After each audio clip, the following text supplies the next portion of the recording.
नमस्ते छात्रों, रेल स्थानक की जानकारी देख रहे थे हम। इसके अंतर्गत वहाँ पर जो चेतावनी दी गई है, अपने सामान का ध्यान रखिए। किस लिए दी गई है?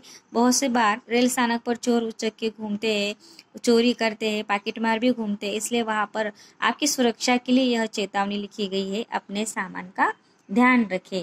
प्लेटफॉर्म पर आपको एक गाड़ी खड़ी नजर आ रही होगी। आपको पता है कि गाड़ियों के आने का और जाने का समय निर्धारित होता है। प्लेटफॉर्म पर समय बताने के लिए वहाँ पर एक घड़ी भी आपको नज़र आ रही होगी। देखिए यहाँ पर एक घड़ी नज़र आ रही है जो समय बताती है।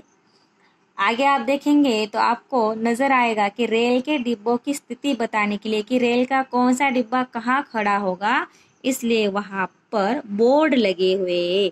बोगी नंबर 1, 2, 3 इस तरह से प्लेटफॉर्म पर डिब्बे लगे हुए होते जो हमें अपने गाड़ी के डिब्बों की स्थिति बताते हैं।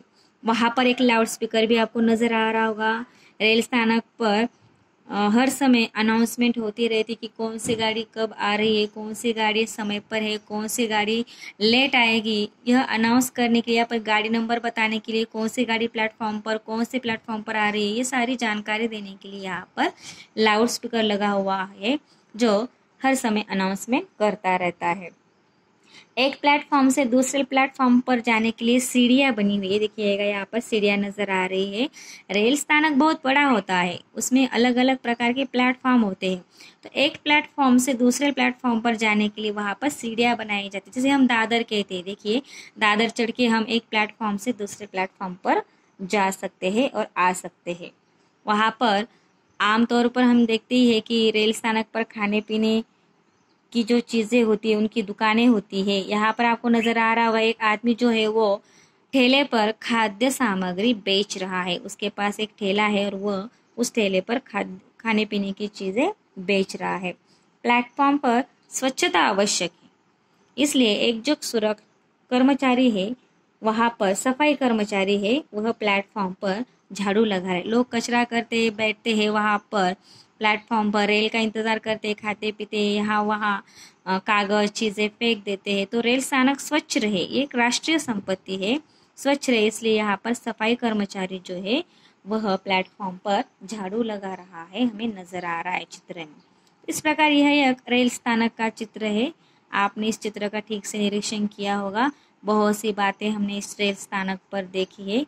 तो देखिए आवागमन के 4 मार्ग, थल मार्ग, जल मार्ग, हवाई मार्ग और रेल मार्ग, इन 4 मार्गों की हमने इस सैर पाठ के अंतर्गत जानकारी देखी है। चारों चित्रों का हमने निरीक्षण किया और जानकारी ली, और ये चारों परिवहन बहुत ही महत्वपूर्ण है आवागमन के लिए, सफर के लिए, जो देश के विकास में हाथ बटाने का काम करते हैं। देश का व्यापार बढ़ाने के लिए, यात्रियों की सुरक्षा के लिए, यात्रियों को एक जगह से दूसरी जगह जाने के लिए ये चारों परिवहन मार्ग हमारे लिए बहुत ही आवश्यक है।